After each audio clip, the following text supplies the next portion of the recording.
magsiawit na bayan, pinagpala ka, dakilang biyayang pangako niya, sumilay na.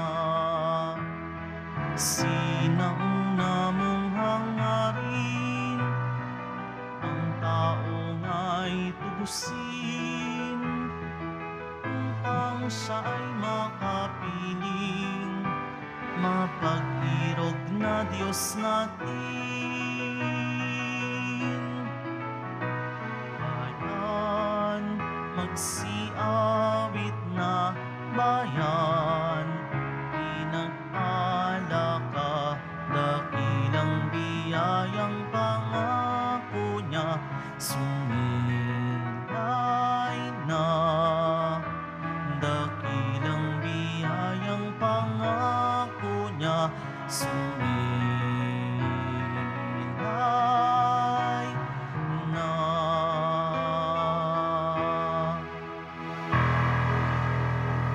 Simulan natin ang ating pagdiriwang sa ngalan ng Ama at ng Anak at ng Espiritu Santo. Amen. Ang pagpapala ng ating Panginoong Hesukristo, ang pag-ibig ng Diyos Ama at ang pakikipagkaisa ng Espiritu Santo naway sumainyong lahat. At sumaiyo rin. Mga kapatid, tinipon tayo bilang kaanib ng angka ng Diyos. Kaya dumulog tayo sa mawaing Panginoong nagpapatawad ng lubos. Sinugong tagapagpagaling sa mga nagsisisi, Panginoon, kaawaan mo kami. Panginoon, kaawaan mo kami. Dumating na tagapag-anyayang mga makasalanan ay magsisi, Kristo, kaawaan mo kami. Kristo, kaawaan mo kami. Nakaluklok ka sa kanan ng Diyos Ama para ipamagitan kami. Panginoon, kaawaan mo kami. Panginoon, kaawaan mo kami. Kaawaan tayo na makapangyarihang Diyos, patawarin tayo sa ating mga kasalanan at patnubayan tayo sa buhay na walang hanggan. Amen. Manalangin tayo. Ama naming makapangyarihan, tanang pinakamabuti ay iyong tinataglay.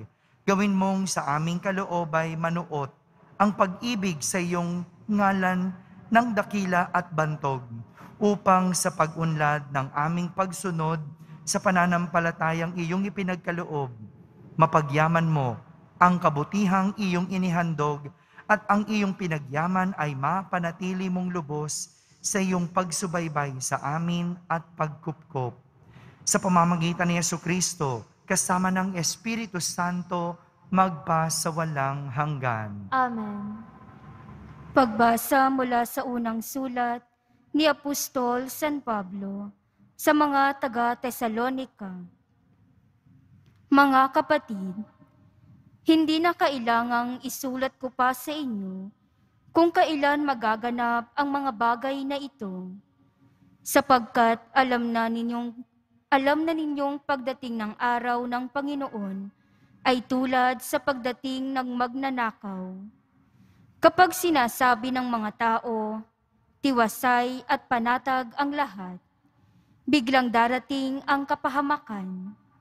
Hindi sila makaiiwas, sapagkat ang pagdating nito'y tulad ng pagsumpong ng pagdaramdam ng babaing manganganak.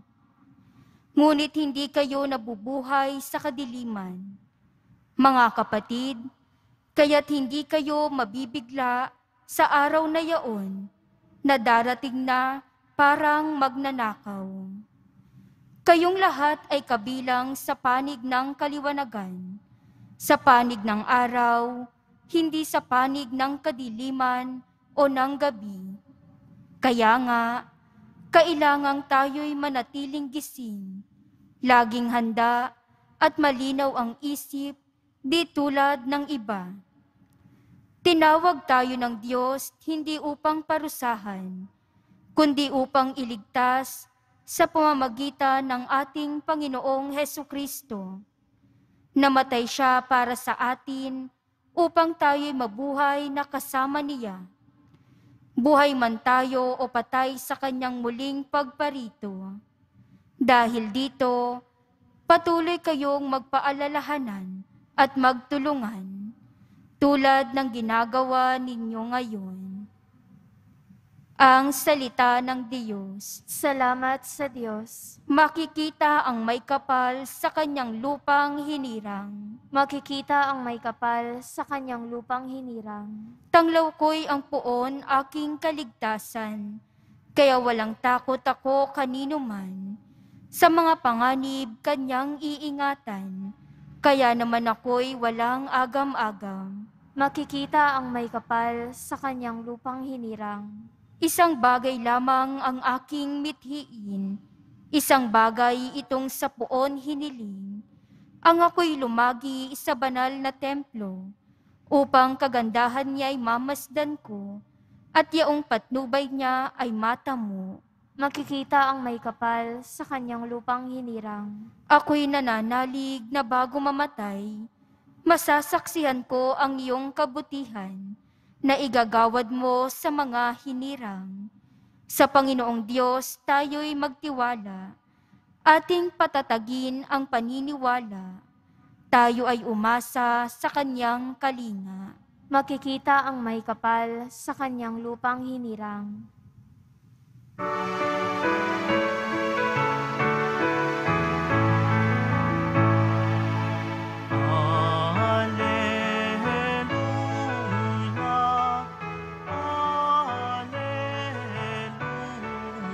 Alleluia,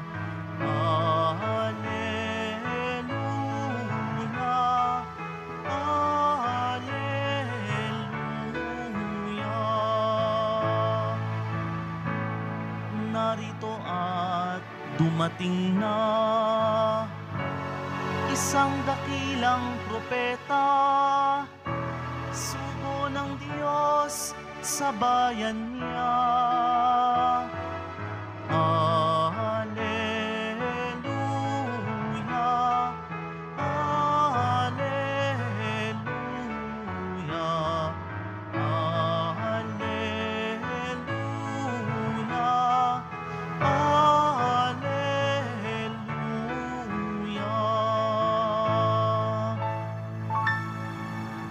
Sumainyo ang Panginoon. At sumaiyo rin. Ang mabuting balita ng Panginoon ayon kay San Lucas. Papuri sa iyo, Panginoon.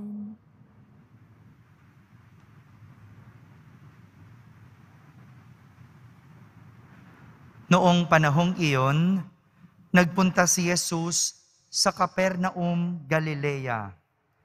Nagturo siya sa mga tao ng araw ng pamamahinga at nagtaka sila sa kanyang pagtuturo sapagkat may kapangyarihan kung siya'y magsalita. Naroon sa sinagoga ang isang lalaking inaalihan ng demonyo o isang masamang espiritu. Sumigaw siya ng malakas, "Ano ang pakialam mo sa amin, Jesus na taga Nazaret? Naparito ka ba upang puksain kami? Alam ko kung sino ka. Ikaw ang banal ng Diyos." Subalit, pinagwikaan siya ni Jesus, "Tumahimik ka, lumayas ka sa taong iyan." At sa harapan ng lahat, ang tao'y inilugmok ng demonyo at iniwan ng hindi man lang sinasaktan. Naggilala silang lahat at nagsabi sa isa't isa, "Anong uri ng pangungusap ito? Makapangyarihan at mabisa." Pinalalayas niya ang masasamang espiritu at sumusunod naman sila. At kumalat ang balita tungkol kay Jesus sa buong lupaing iyon. Mga kapatid, ang mabuting balita ng Panginoon. Pinupuri ka namin, Panginoong Hesukristo. Isang magandang araw po sa inyong lahat. Kung ilalarawan ng mga tao na nakapakinig sa mga salita ni Kristo, isa lang ang kanilang nasabi: may kapangyarihan ang kanyang salita. Dahil bukod sa pangangaral o pagtuturo ni Jesus, napalayas niya ang demonyo sa taong sinasapian nito nang hindi man lang sinasaktan ito. Nagturo si Jesus at napalayas niya ang mga demonyo. Ito ang nagawa ni Jesus gamit ang kanyang salita. Gamit ang makapangyarihang salita. Sadyang ang salita ay may angking kapangyarihan. Gamit ang salita, kaya nitong mapukaw ang loob ng isang tao. Sa pamamagitan ng salita, kaya nitong saktan ang isang tao. Magagawa ng isang salita na himukin o kumbinsihin ang isang tao. Sa simpleng salita, kaya nitong bigyan ng karunungan ang isang tao.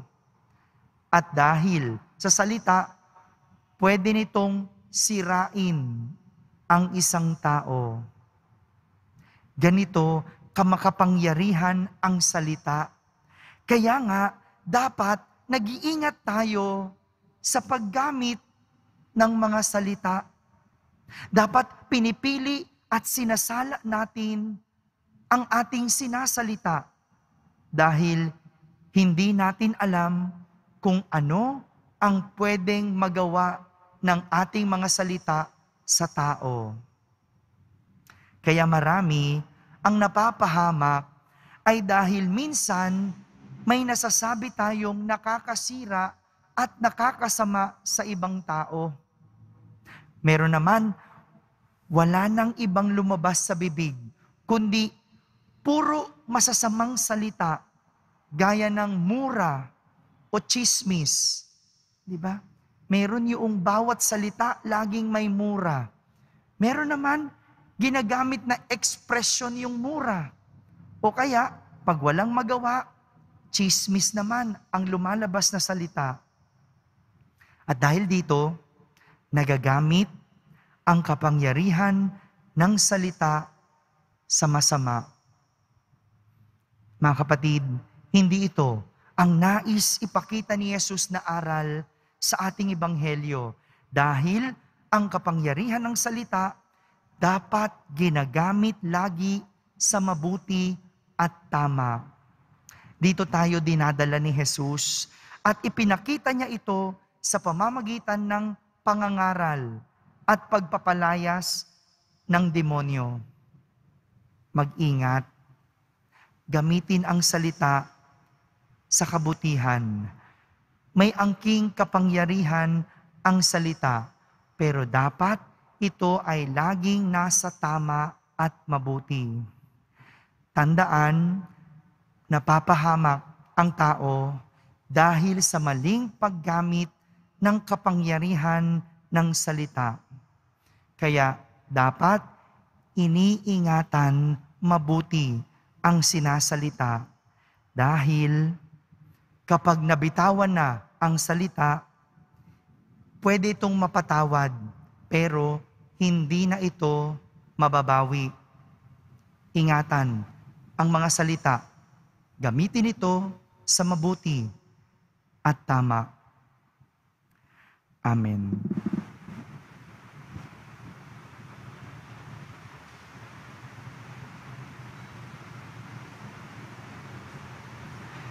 Minamahal ko mga kapatid, sa pamamagitan ng Ebanghelyo, nagsasalita si Kristo sa atin ng mga wikang may walang hanggang kapangyarihan at mga gawang mapaghimalang nakapagpapagaling.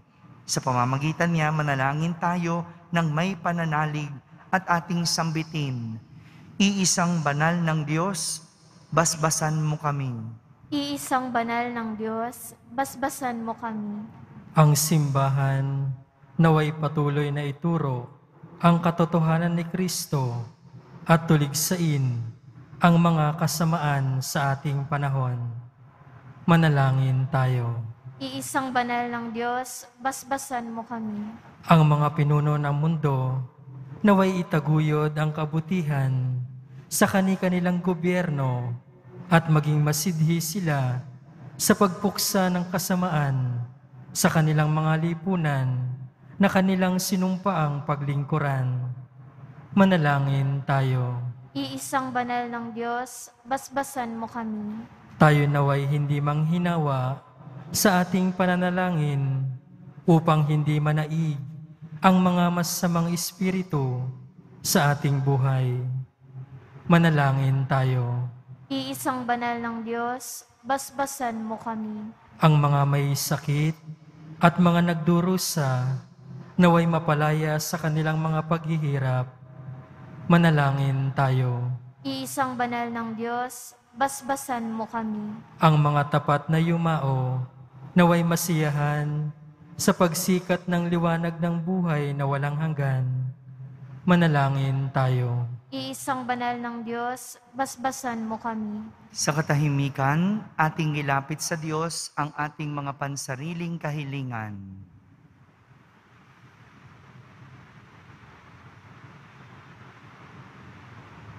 Manalangin tayo. Iisang banal ng Diyos, basbasan mo kami. Ama naming nasa langit, nagbubunyi kami sa nag-uumapaw mong pag-ibig sa amin.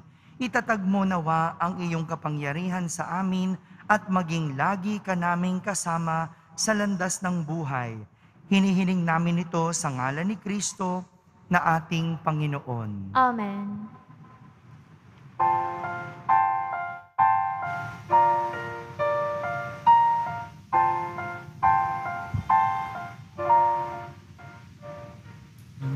Handa ng alay ay narito poon. Ang alak at tinapay dala sa altar mo. Ano'y magiging tunay, dugo mo't katawan. Aming tatanggapin ngayon, magbibigay buhay.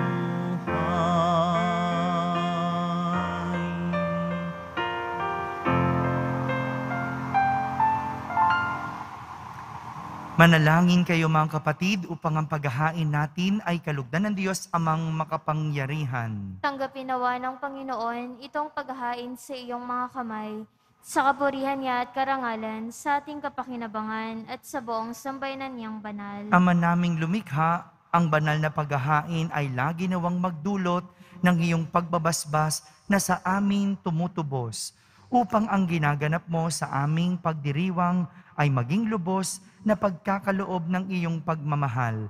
Sa pamamagitan ni Jesucristo, kasama ng Espiritu Santo, magpa sa walang hanggan. Amen. Sumainyo ang Panginoon. At sumaiyo rin. Itaas sa Diyos ang inyong puso at diwa. Itinaas na namin sa Panginoon. Pasalamatan natin ang Panginoong ating Diyos. Marapat na siya ay pasalamatan. Ama naming makapangyarihan, tunay ngang marapat na ikaw ay aming pasalamatan.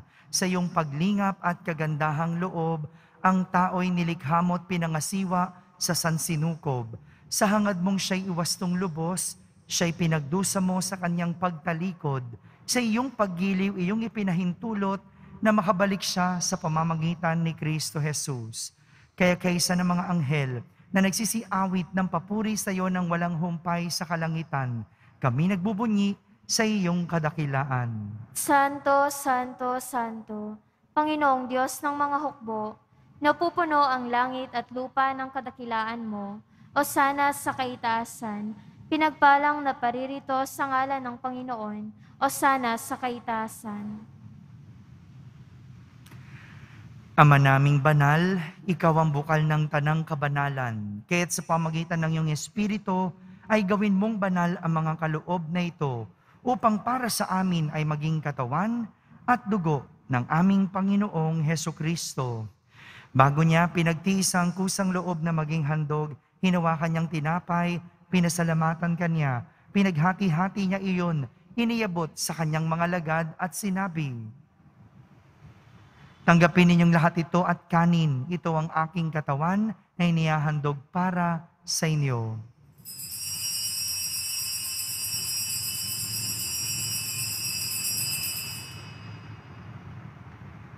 Kaya hindi naman na matapos ang hapunan, hinawakan niyang kalis, muli kanyang pinasalamatan. Iniabot niya ang kalis sa kanyang mga alagad at sinabi, "Tanggapin ninyong lahat ito at inumin. Ito ang kalis ng aking dugo, ng bago at walang hanggang tipan.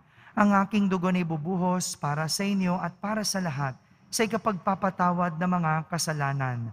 Gawin ninyo ito sa pag-alaala sa akin."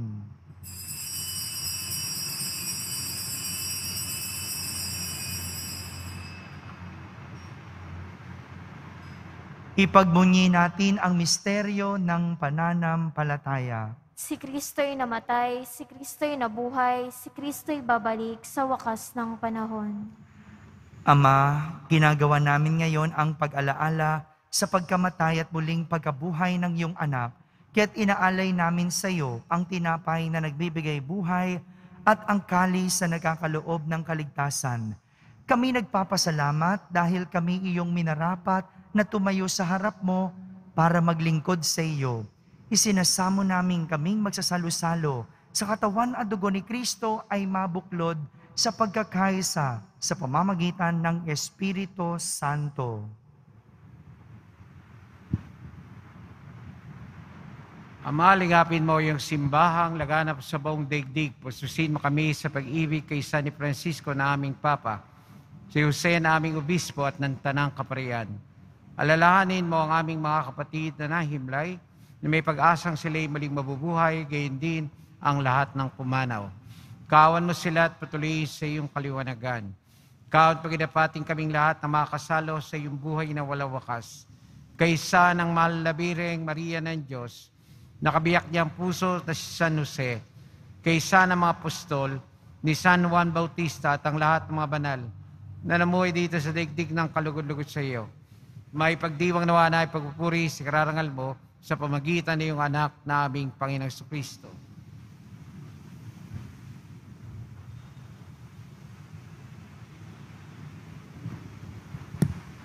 Sa pamamagitan ni Kristo, kasama niya at sa Kanya, ang lahat ng parangal at papuri ay sa iyo, Diyos Amang makapangyarihan, kasama ng Espiritu Santo, magpa sa walang hanggan. Amen.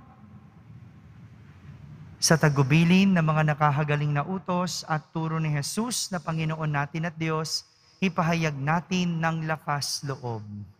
Ama namin, sumasalangit ka. Sambahin ang ngalan mo, mapasa amin ang kaharian mo, sundin ang loob mo dito sa lupa para nang sa langit. Bigyan mo kami ngayon ng aming kakanin sa araw-araw, at patawarin mo kami sa aming mga sala, para nang pagpapatawad namin sa nagkakasala sa amin, at huwag mo kaming ipahintulot sa tukso, at iadya mo kami sa lahat ng masama.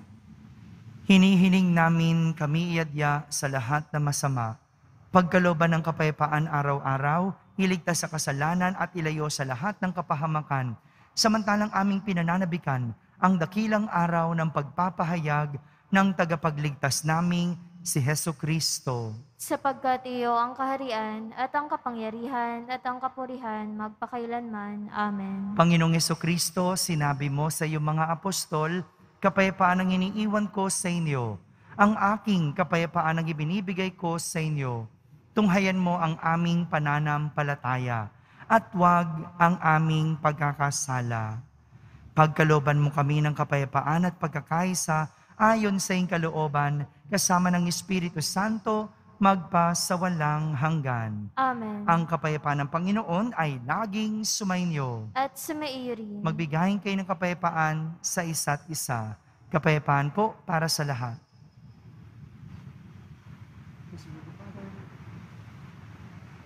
Kordero ng Diyos na nag-aalis ng mga kasalanan ng sanlibutan, maawa ka sa amin. Kordero ng Diyos na nag-aalis ng mga kasalanan ng sanlibutan, maawa ka sa amin. Kordero ng Diyos na nag-aalis ng mga kasalanan ng sanlibutan, ipagkaloob mo sa amin ang kapayapaan.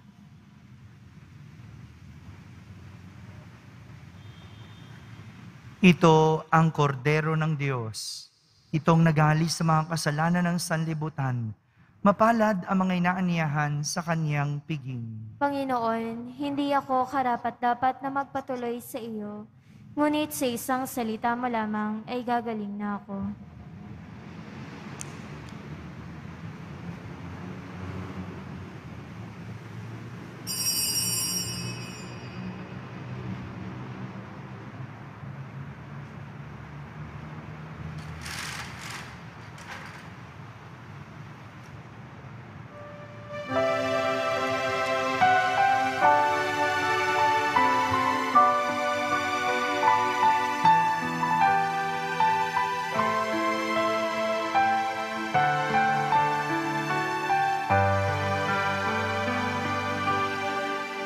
Ang Panginoon ang aking tanglaw.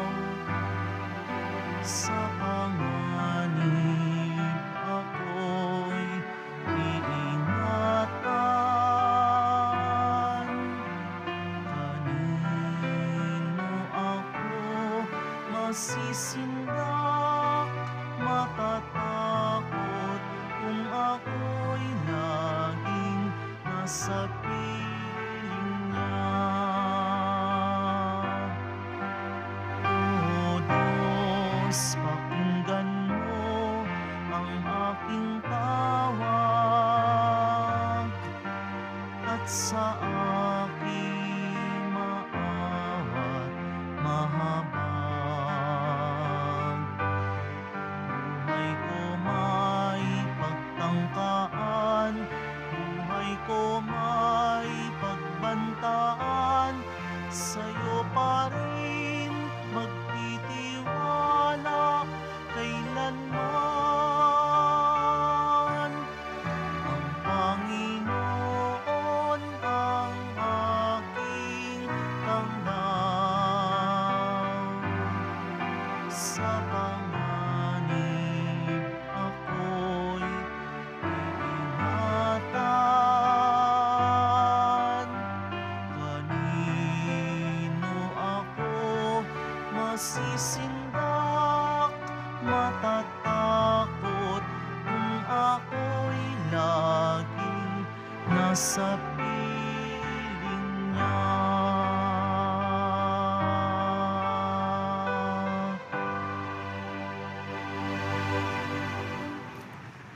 Manalangin tayo.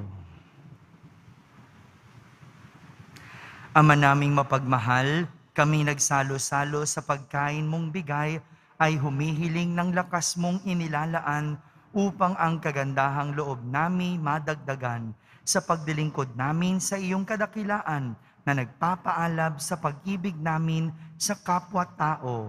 Sa pamamagitan ni Jesucristo, kasama ng Espiritu Santo, magpa sa walang hanggan. Amen. Panalangin kay San Roque.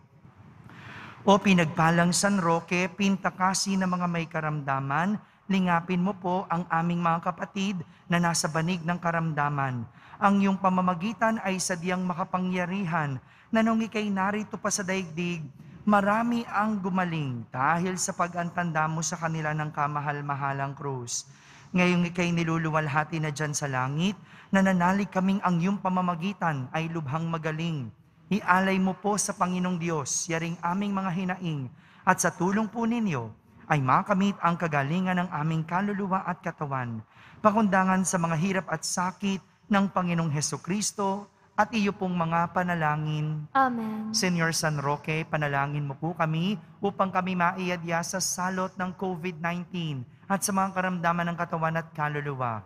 Senyor San Roque, panalangin mo po kami upang kami maiadya sa salot ng COVID-19 at sa mga karamdaman ng katawan at kaluluwa.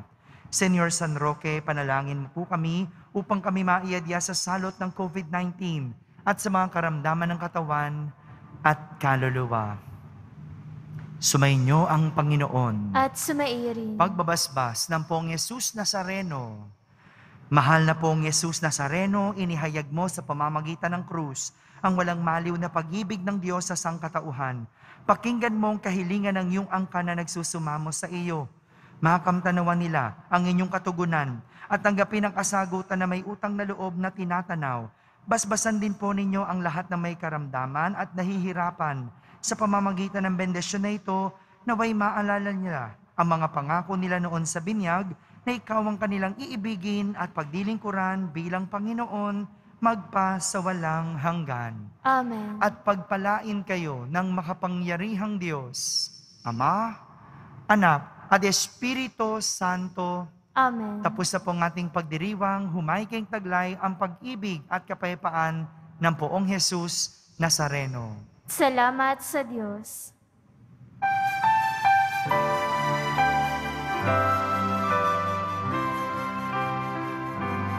Nuestro Padre Jesus Nazareno, sinasamba ka namin.